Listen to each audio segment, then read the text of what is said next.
What would happen if Yellowstone Volcano erupted today? Most people imagine a single explosion, a towering column of ash, lava pouring across the landscape. Perhaps a disaster confined to the western United States. Perhaps a tragedy measured in thousands of lives. Perhaps a large volcanic eruption that dominates headlines for a few months before the world gradually recovers. That is the picture many people carry. A violent event, a regional catastrophe, an enormous natural disaster. Then life continues.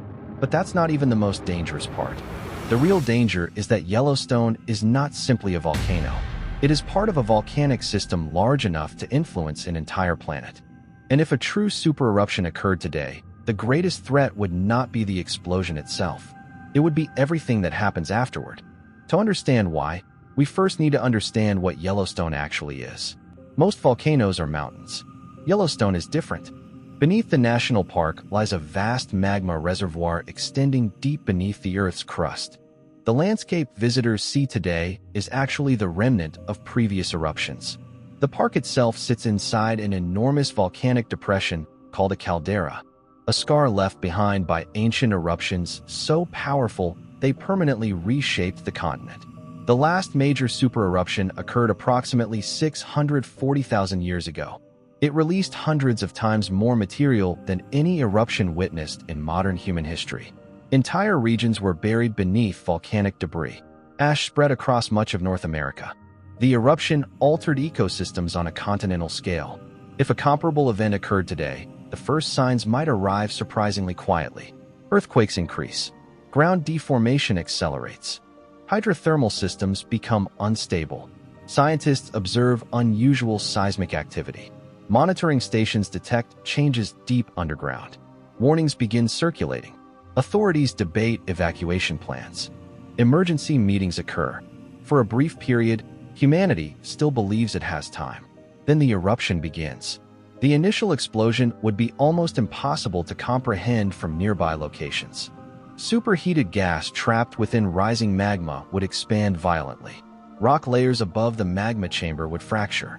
The crust itself would begin collapsing inward. Within minutes, an enormous eruption column would rise into the atmosphere. Not thousands of feet, not tens of thousands, potentially tens of kilometers high. Ash, rock fragments, sulfur gases, and volcanic particles would be injected directly into the upper atmosphere. Near Yellowstone, survival would become extraordinarily difficult. Pyroclastic flows would race outward. These are not rivers of lava.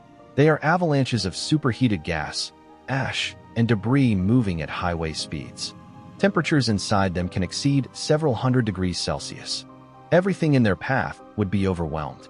Forest roads, buildings, entire landscapes. The immediate destruction across portions of the surrounding region would be severe. Yet even this is only the beginning. Because volcanic ash is not ordinary dust.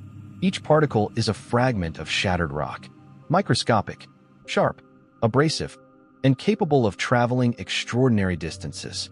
Prevailing winds would begin carrying ash across North America. At first, skies grow dimmer. Then visibility declines. Then daylight begins disappearing entirely in some regions. Cities hundreds or thousands of kilometers away experience conditions unlike anything in living memory. Vehicles struggle. Airports close.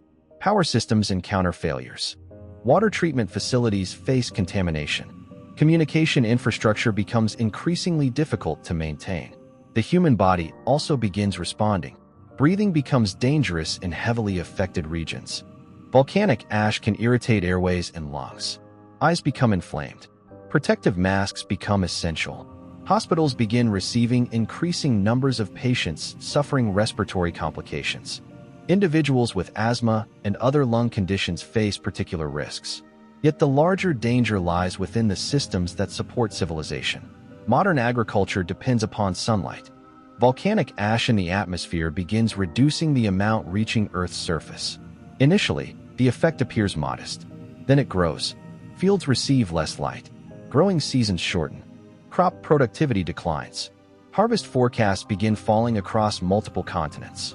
At the same time, sulfur dioxide released during the eruption rises high into the atmosphere. There it reacts with water vapor. Tiny reflective particles form. These particles scatter sunlight back into space. The result is not immediate darkness. It is something potentially more disruptive. Cooling. Global cooling. Volcanic winter. Average temperatures begin dropping. Not everywhere equally, but enough to matter. Growing seasons shrink further. Unexpected frosts damage crops. Weather patterns become unstable. Agricultural planning becomes increasingly uncertain. Food markets react. Governments respond. Export restrictions appear. Stockpiling increases. Prices rise. Supply chain strain. And then the escalation begins. Crop yields decline. Food reserves shrink. Livestock production weakens. Transportation costs increase. International trade slows. Insurance markets become unstable. Financial systems absorb mounting pressure. Emergency aid programs expand. Demand exceeds capacity. Multiple countries experience simultaneous agricultural stress. Food insecurity spreads. Migration increases. Political tensions rise. Humanitarian crises emerge. Global cooperation becomes more difficult precisely when it is most needed. Meanwhile, ash continues accumulating. Roofs collapse beneath its weight. Water reservoirs require constant treatment. Machinery wears down faster. Electrical systems suffer repeated disruptions. Solar energy production declines. Transportation networks remain unreliable. Maintenance costs increase across nearly every sector of society. The world begins spending enormous amounts of effort simply maintaining basic functionality. Then aviation becomes one of the most vulnerable systems. Volcanic ash and jet engines are a dangerous combination. Ash particles can melt inside engines and interfere with critical components. Large portions of airspace become hazardous. Flights are canceled. Cargo movement slows dramatically. Global logistics weaken. The planet becomes less connected. Not because continents move farther apart, because movement itself becomes harder. Months pass. The atmosphere remains altered. Cooling continues. Some regions adapt better than others. Others experience repeated crop failures. Entire agricultural zones become less productive than they were before the eruption. Economic differences widen. Certain nations remain relatively stable. Others face severe strain. The effects spread unevenly but persistently. Years pass. Ash deposits become part of the landscape. River systems adjust. Vegetation patterns shift. Forests recover in some places and struggle in others. Wildlife populations reorganize around new environmental conditions. The eruption becomes part of Earth's climate system, not merely a geological event, a planetary one. And this is where the story becomes especially unsettling. Because Yellowstone does not need to destroy the world to change it. That is a common misconception. The planet would survive. Life would survive. Humanity would survive. But survival and stability are not the same thing. Civilization is built upon predictability. Predictable harvests. Predictable transportation. Predictable temperatures. Predictable supply chains. Predictable seasons. A super-eruption attacks predictability itself. The systems that allow billions of people to coexist become less reliable. And when reliability declines, complexity becomes harder to sustain. The challenge is not one catastrophic day. The challenge is thousands of difficult days that follow. Eventually, recovery begins. Agricultural systems adapt. Trade routes evolve. Infrastructure is rebuilt. New technologies emerge.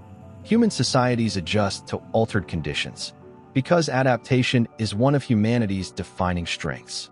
But the eruption leaves a permanent lesson, a reminder that civilization often feels powerful because nature is usually quiet, not because nature is weak. Yellowstone would simply reveal how much modern life depends on forces operating far beneath our notice. Magma chambers hidden beneath stone, atmospheric currents invisible above our heads, chemical balances regulating climate across continents. Systems so vast they feel permanent, until they change. And perhaps that is the most unsettling realization of all. The stability of civilization rests upon countless natural processes that continue every day without asking for permission, without making announcements, and without reminding us they exist. Most of the time, we never think about them, until one of them speaks, and the entire world is forced to listen. If you enjoyed this journey into the hidden forces that shape our planet, please like, share, and subscribe to the channel. What regions do you think will be affected first in the event of a volcanic eruption? Let us know in the comments. Thanks for watching. Stay curious.